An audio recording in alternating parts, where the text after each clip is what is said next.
Past 8. The Radio Wammo Breakfast. Issues of the day under T-Radar. Crikey, Dick, he's back. It's been about a month and a bit, or even longer. T-Radar, good morning. Well, good morning to you. Nice to be back. Nice to know that you arrived safely back from Japan. I was freezing whilst overseas. Did something may have happened to you? I'm sure you were, in all the places that you've been. Lured into some kind of costume-wearing subculture. Tempting as it was, no, but I did come back, and it's good to have you back. Now, more recently, you've been in Kiribati.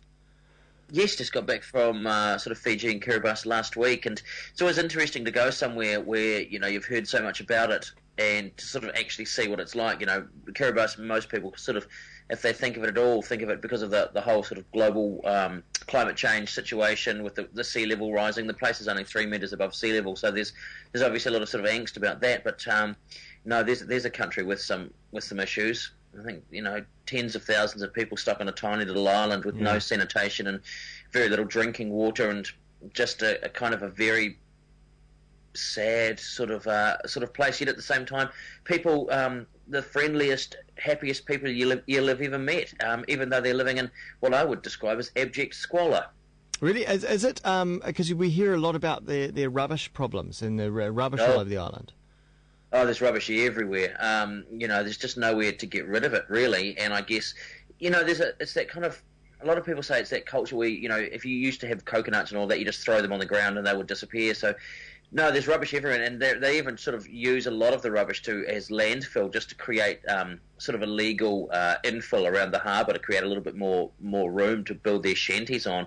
But of course, you know, the groundwater is only 2 metres below the ground, and so it sort of fills that up, and there's no sanitation, so most people sort of just go and do their business on the beach or in the sea, which is fine if you're in a village with 100 people and you're surrounded by the entirety of the Pacific Ocean. But if there's 10,000 of you all doing that, then things obviously get a little bit unpleasant. Did you get any sense of what the future holds at all and what they're going to do?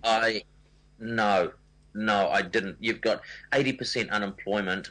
You've got a whole lot of people with communicable diseases, TB being a big one, and hepatitis and various other things. So they can't really. No country's going to want anyone with diseases like that. So you've got all these thousands and thousands of people living there, and you have to think, what are they going to do? I mean, it's very much a subsistence sort of a culture, and should they need to actually go anywhere, where are they going to go? Because there's just nothing to do. You know, there's no employment, and I can't foresee there being any employment in the near future. And yeah, it's very sad. I remember leaving, and the plane was on the sort of tarmac, and all of these people just looking at this plane that was going to ferry us off to first worlddom, and knowing that they would never ever be able to afford to get on it if they could even go anywhere anyway. It's almost oddly depressing. It's almost like an eastern suburb of Christchurch that you can never escape. Yeah, imagine being there and you can't get on a bus to leave, or you can't get in a car to go anywhere. You're surrounded by the ocean.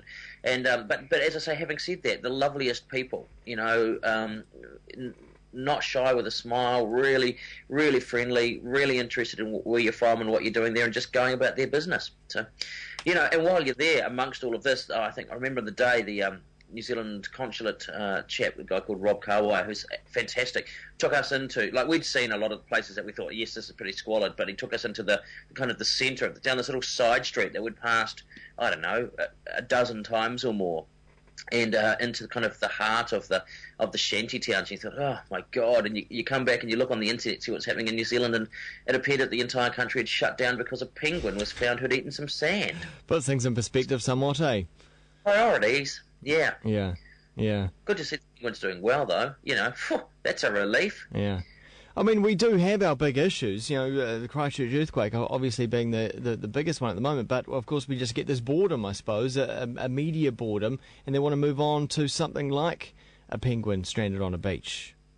Yeah, exactly, because I guess they think, oh, people aren't going to want to continue buying, you know, the same old newspaper or watching the same old news if it's just a reiteration of someone else's problems. And it's very easy, you know, to sort of ignore that. In fact, I was in Christchurch last week and arrived at the airport and out to Rolleston and places. And while you saw it was really odd. While you saw a bit of damage, you never really got into the heart of things because it was sort of dark by the time we got back there. And and for the most part, it appeared that life was sort of going on as normal, and yet. It's odd over in all these sort of enclaves. Obviously, people are having a terrible, terrible time, and even being so close to it, you still didn't get a sense of it. It was very strange. Talking about strange, this whole news of the world shutting down, Rupert Murdoch with some of his minions now under police investigation. What do you make of it? And it's this whole thing. I don't know if anyone's watched any of some very, very good interviews. There was particularly one with Steve Coogan on BBC Newsnight the other day with one of the journalists who had been involved in the whole scandal. They were rabbiting on about, it's going to be an end to freedom of the press and this, that, and the other thing. It's just, bollocks. You don't need to be phone tapping, murder victims and 9/11 victims and celebrities to find out what's going on. That's not actually news. That's it's filthy scuttlebutt, and there's been some wonderful things. I think it might have been Hugh Grant. I think he was talking again, maybe to the same journalist. He said, "You're a clever guy. You really should have a go at journalism. You might be quite good at it." And I thought that pretty much summed up the whole thing. But the revelations just get worse, and the biggest thing really is that the domination of Rupert Murdoch over the whole sort of political class. There's a sort of kingmaker, and the incestuous nature of the police and the politics folk and the media people all going to the same parties and going to the same dinner events and all sort of associating with each other, and yet at the same time, never really referring to this fetid little Mongolian incestuous circle. It's horrible. It's horrible. It's not news. No, it's not news. But it does feel like. Well, when a newspaper like this is shut down, it does feel like, gosh, anything's possible. Do you think it could be the beginning of breaking down and breaking apart Rupert Murdoch's empire? Well, I did see a comment somewhere the other day saying that people should now start referring to Fox News in the States as Murdoch's Fox to remind people of the fact that he's tied up with it.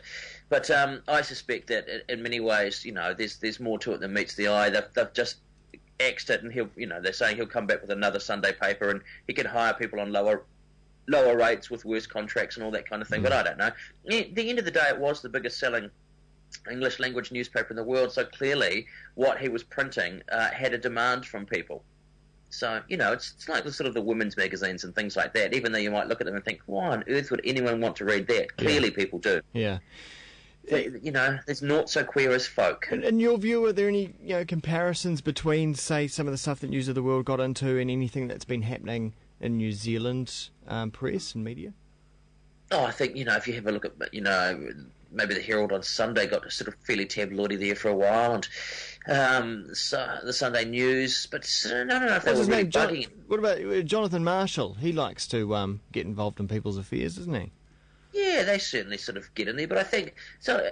And they certainly try to import that tabloid culture to New Zealand, the sort of the scuttlebutt headlines and all of that kind of thing. But I don't know whether, as a country, we're that into it. Then, having said that, sales for the Herald on Sunday went through the roof. So maybe we're in the minority, Wammo. Maybe we're the ones who have the problem. Maybe that's one way of looking at it. T-Radar, thanks for coming on back.